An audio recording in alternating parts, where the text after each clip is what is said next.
Passar de 28 para 251 quilômetros de trilhos para o sistema de veículo leve sobre trilhos. Essa é a principal meta do processo de VLTização. Nicole Tim. Hoje, no Jornal do Rio Entrevista, a gente recebe aqui no estúdio Gustavo Guerrante, presidente da CCPar, que é responsável pela VLTização do BRT. Boa noite, presidente. Boa noite, Nicole. Muito obrigado. E claro que o assunto é justamente a VLTização, porque esse projeto todo, que deve levar 15 anos para ficar pronto, já tem gerado muitas dúvidas na população.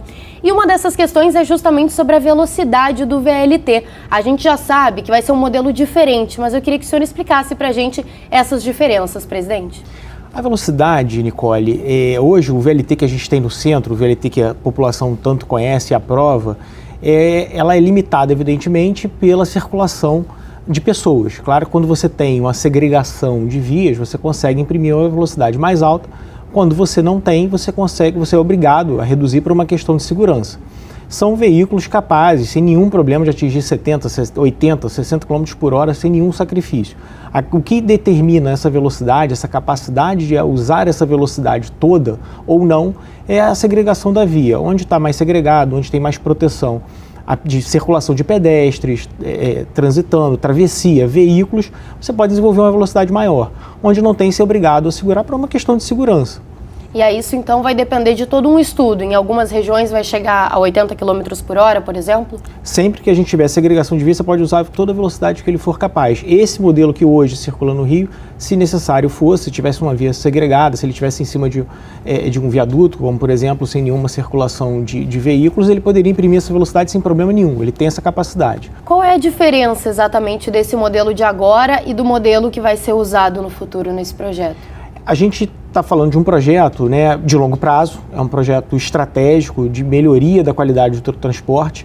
Lá atrás, naquele momento, né, fazia total sentido a gente ter uma malha de BRTs, porque era um salto qualitativo no transporte da cidade. Rio de Janeiro, até aquele momento, não tinha nenhum transporte de alta, média capacidade no município. O BRT veio para dar essa velocidade, essa alta capacidade que antes não existia. Foram feitos os corredores, Transoeste, Transcarioca, Transbrasil, que agora está sendo completado novamente na gestão do prefeito Eduardo Paes. O BRS, que segregou as vias, em alguns casos no centro, Zona Sul, que o objetivo é dar velocidade e dar capacidade. Até então o Rio de Janeiro não tinha aquilo e também não tinha o VLT.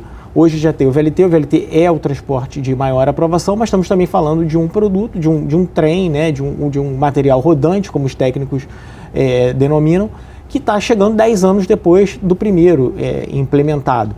É evidente que é possível ter tecnologias mais simples, existe a possibilidade, isso o estudo vai nos dizer, essa sequência de estudos que a gente vai falar um pouco aqui, vai nos dizer o que é melhor do ponto de vista tecnológico, se é usar a catenária, denominada catenária, ou se não é usar a catenária. Agora, em relação à estrutura, muito vai ser aproveitado da estrutura do BRT, né? Já em relação às estações, vocês preveem alguns ajustes? É importante chegar com o VLT, aproveitar uma premissa nossa, né? Aproveitar toda a estrutura, todo o investimento que foi feito até hoje nos dois corredores, tanto o Transoeste quanto o Transcarioca. Uma grande vantagem de já ter feito o BRT é justamente não acontecer aquilo que foi necessário fazer quando da obra do VLT do centro, que é remover principalmente as interferências. Quando você coloca trilho, você coloca todo esse equipamento elétrico, é necessário abrir a via e retirar esses equipamentos que estão enterrados na cidade. Isso já foi feito e as desapropriações. Então, assim, a quantidade de desapropriações que foi feita na época, principalmente Transcarioca, até mais um pouco do que o Transoeste, isso tudo já está feito, esse investimento já está feito e será aproveitado. A estimativa entre o que foi feito e o que será aproveitado em cada um dos corredores, a estimativa é que a gente tenha aproveitado aí mais ou menos uns 2,5 bilhões de reais num deles e 4,5 bi que não são perdidos. Você consegue aproveitar aquela superestrutura que foi feita, ou seja, uma estrutura toda de concreto, né, que foi feita na época. O importante é chegar com o VLT na altura da estação. Isso sim, exige uma adequação. Outro problema bem recorrente do BRT é a questão dos calotes, né? Vocês já estudam uma forma de pagamento? Vai ser mantida a mesma de hoje? Ou pode ter alguma mudança aí? O BRT ele teve o sistema muito degradado nos últimos anos. De fato, é impossível não falar disso. A gestão anterior sucateou muito o sistema, abandonou os ônibus, abandonou a manutenção dos ônibus. Quando em 2021 o prefeito Eduardo Paes assumiu, tinham 360 ônibus abandonados, sem manutenção. Foi feito tudo que podia, né, em termos de investimento, de melhorar a manutenção desses ônibus, mas encontrou um sistema muito deteriorado. Quanto mais deteriorado seja a estação, seja o sistema, maior é a tendência de evasão também. Claro que isso envolve fiscalização. Se não havia também investimento, né, na manutenção do ônibus, muito menos houve na fiscalização. Um outro exemplo que a gente tem na cidade do Rio de Janeiro é o VLT. O VLT do centro era muito polêmico isso quando da implantação. Eu participei na época da implantação do VLT. A grande polêmica que se colocava era a autovalidação, né, você entrar com o seu cartão e validar ao entrar, depois de entrar sem estação, vai causar uma grande evasão no sistema.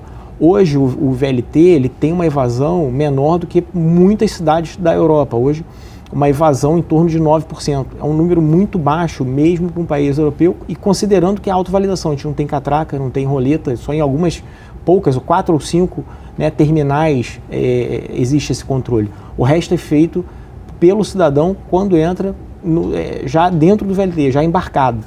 É evidente que isso exige uma fiscalização maior. Não há por que não se pensar também em usar a mesma fiscalização que é usada no VLT Centro num novo sistema, seja ele o Transcarioca, seja ele Transoeste. Outra situação também é a superlotação do BRT atualmente, né? A gente tem aí esses veículos circulando supercarregados. Vocês planejam alguma coisa em relação a isso? Com o VLT você consegue, evidentemente, num trem, hoje existem trens, bondes, né, como alguns chamam, mas trens de VLT, capazes de, em cada composição, levar mais 600 pessoas. Isso explica que a cada um VLT desse, de 600 e poucos passageiros, a gente leva 4 BRTs de grande porte articulado. Então, quanto mais quanto mais VLT, maior a composição, menos VLTs eu preciso. E isso, com cada VLT eu economizo 4, 5 BRTs desse. E um ponto polêmico desse projeto todo, claro, tem sido a implantação do VLT aqui na Zona Sul, que já tem um trânsito por si só muito carregado. Vocês têm pensado nessas mudanças no trânsito? Como é que isso deve acontecer? Não há como pensar um transporte público de média e alta capacidade sem repensar o trânsito. Mas, por outro lado, você melhora muito a qualidade desse transporte. Então, eu posso botar o VLT, posso reduzir a quantidade de ônibus e ainda melhorar a circulação. É importante trazer o VLT para esses, citando aí 2 exemplos da Zona Sul que eu acho que sempre chamam a atenção, como a Rio Branco chamava, a Voluntários da Pátria, que tem um fluxo muito grande, e o Jardim Botânico com relação à urbanização. Então o VLT, além de uma melhoria considerável no transporte, assim como foi no centro, ele traz essa melhoria de urbanização junto, na hora. E o que está em andamento hoje, assim, para a gente dar uma perspectiva para as pessoas? No caso do VLT Zona Sul, foi um processo que começou lá já em 2015, 2016. Então a prefeitura tinha muitos dados da época. Dados de engenharia, dados do melhor material rodante. Essa parte de engenharia, parte técnica, modelagem, estava muito avançada. Por isso até que optou-se por começar por ele. O que a gente está fazendo nesse momento? Atualizando os estudos de demanda que foram feitos lá em 15 e 16, a gente já tem formado a opinião de que de fato será, assim como foi no centro, um processo de parceria público-privada com patrocínio, ou seja, com a tarifa, mas também com investimentos da prefeitura. O objetivo é, antes do fim desse ano, já lançar o edital de licitação da contratação da parceria público-privada. No caso do Transoeste e do Transcarioca, a prefeitura ela quer ser a detentora desses estudos. Por esse motivo, a gente vai contratar consultorias especializadas para desenvolver os estudos de demanda, desenvolver os estudos de engenharia, para aí sim decidir qual o melhor modelo, qual o tamanho que esses veículos podem ter, qual a melhor rota, qual a melhor faixa de segregação. Já tem alguma inauguração prevista? O VLT Zona Sul, a gente pretende, lançando esse edital de PPP ainda nesse ano, concluir ele em 2025.